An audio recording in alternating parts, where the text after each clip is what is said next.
Corpus Hermeticum. Livro 1, Poimandres.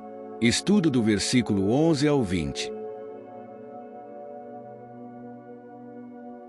Anteriormente nos estudos, relata uma visão espiritual e mística, onde o narrador experimenta uma revelação divina através de Poimandres, uma entidade descrita como um nous da soberania absoluta. Durante esse estado de contemplação, Poimandres oferece ao narrador respostas às suas questões sobre a origem e a natureza dos seres, a essência divina e a estrutura do universo. Inicialmente, o narrador descreve uma visão de luz infinita, que representa o próprio Poimandres como o intelecto divino, nous, seguido pela aparição de uma escuridão caótica que simboliza matéria primordial. Essa matéria transforma-se em elementos de natureza úmida, agitada e sem forma, até ser organizada pela intervenção do Verbo divino, descrito como uma força criadora que estrutura o cosmos. Poimandres revela que a luz, nous, é anterior à matéria e que o Verbo é o Filho de Deus, essencial para dar forma e vida ao universo. Através do poder do nous, surge um segundo nous demiúrgico, responsável por criar os 7 governadores, entidades que controlam o destino e o movimento dos céus.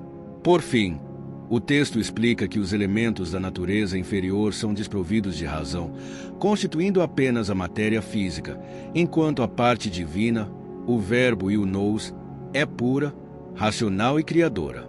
A visão aponta para uma dualidade entre espírito e matéria, com o universo sendo um reflexo da vontade divina, estruturado por princípios espirituais e arquetípicos.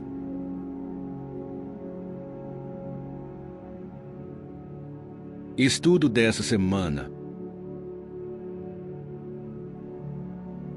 Porém, o nous demiurgo, conjuntamente com o Verbo, envolvendo os círculos e fazendo-os girar zombindo, coloca desta forma em ação o movimento circular de suas criaturas, deixando-as fazer a sua revolução segundo um começo indeterminado até um término sem fim, pois começa onde se acaba. E esta rotação dos círculos, segundo a vontade do nous, produziu, tirando-os dos elementos que se precipitavam para baixo, animais irracionais, pois não mantinham o Verbo próximo de si. O ar produziu os voláteis e a água, os nadadores. A água e a terra foram separadas uma da outra, segundo a vontade do nous. E a terra fez sair de seu próprio seio os animais que em si mesma retinha, quadrúpedes e répteis, bestas selvagens e domésticas. Ora o nous, Pai de todos os seres, sendo vida e luz, criou um ser humano semelhante a ele, pelo qual sentiu tanto amor como por seu próprio filho. Pois o ser humano era muito belo, reproduzido à imagem de seu pai, pois é verdadeiramente de sua própria forma que Deus tornou-se amoroso e legou-lhe todas as suas obras.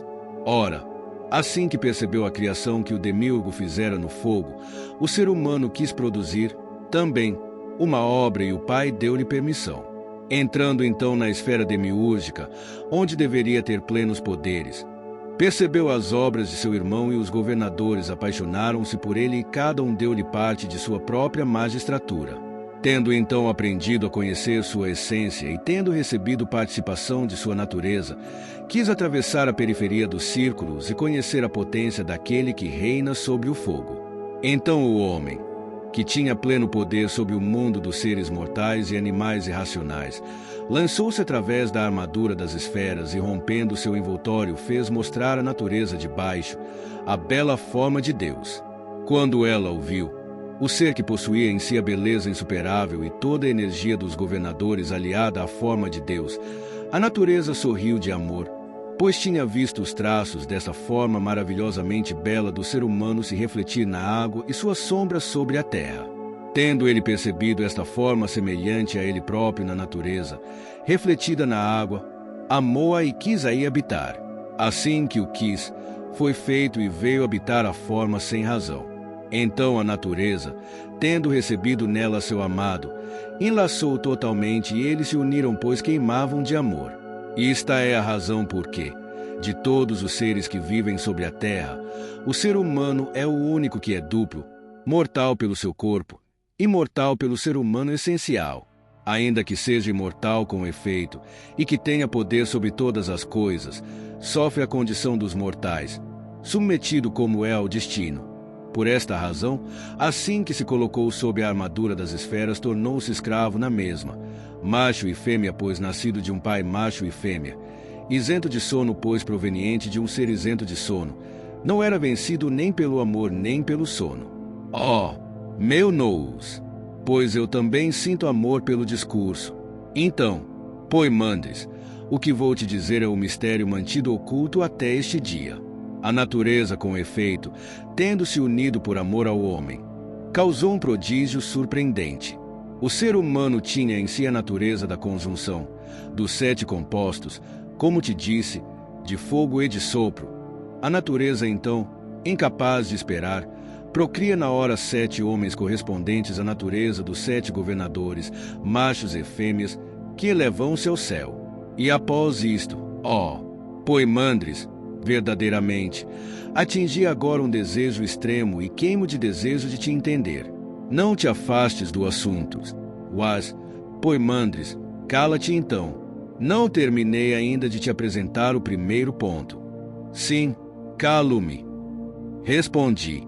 Assim então, como eu dizia, a geração desses 7 primeiros homens fez-se da seguinte maneira. Feminina era a terra, a água elemento gerador. O fogo levava as coisas à maturidade. Do éter a natureza recebia o sopro vital e produzia os corpos segundo a forma humana. Quanto ao ser humano, de vida e luz que era, transformou-se em alma e intelecto. A vida transformando-se em alma, a luz em intelecto. E todos os seres do mundo sensível permaneceram neste estado até o fim de um período e até o começo das espécies. Escuta agora este ponto que queimas de impaciência por ouvir. Findo este período, o liame que unia todas as coisas foi rompido pela vontade de Deus.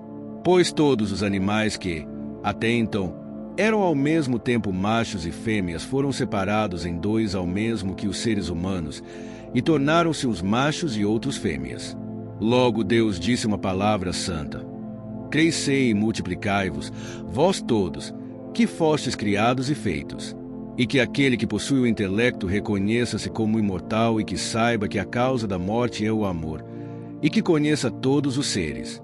Tendo Deus assim falado, a providência, por meio do destino e da armadura de esferas, opera as uniões e estabelece as gerações, e todos os seres se multiplicaram cada um segundo sua espécie, e aquele que reconheceu a si mesmo é o bem eleito entre todos, enquanto que aquele que manteve o corpo repleto do erro do amor permanece na obscuridade, errante, sofrendo nos seus sentidos as coisas da morte. Que falta imensa, espantei-me, cometeram então aqueles que permanecem na ignorância para serem privados da imortalidade. Tu tens o aspecto de não ter refletido acerca do que ouviste. Não havia eu tô recomendado seres atentos. Presto atenção e me recordo, ao mesmo tempo rendo graças. Se prestaste atenção, dize-me, por que merecem morrer aqueles que estão na morte? Porque a fonte de onde procede o corpo individual é a sombria obscuridade, de onde vem a natureza úmida, pela qual é constituído no mundo sensível o corpo, onde espreita a morte. Fim do estudo de hoje. Se você quiser se unir à nossa comunidade de estudo do Corpus Hermético no WhatsApp, comente, eu quero, nesse vídeo que lhe enviarei o convite, todos são bem-vindos.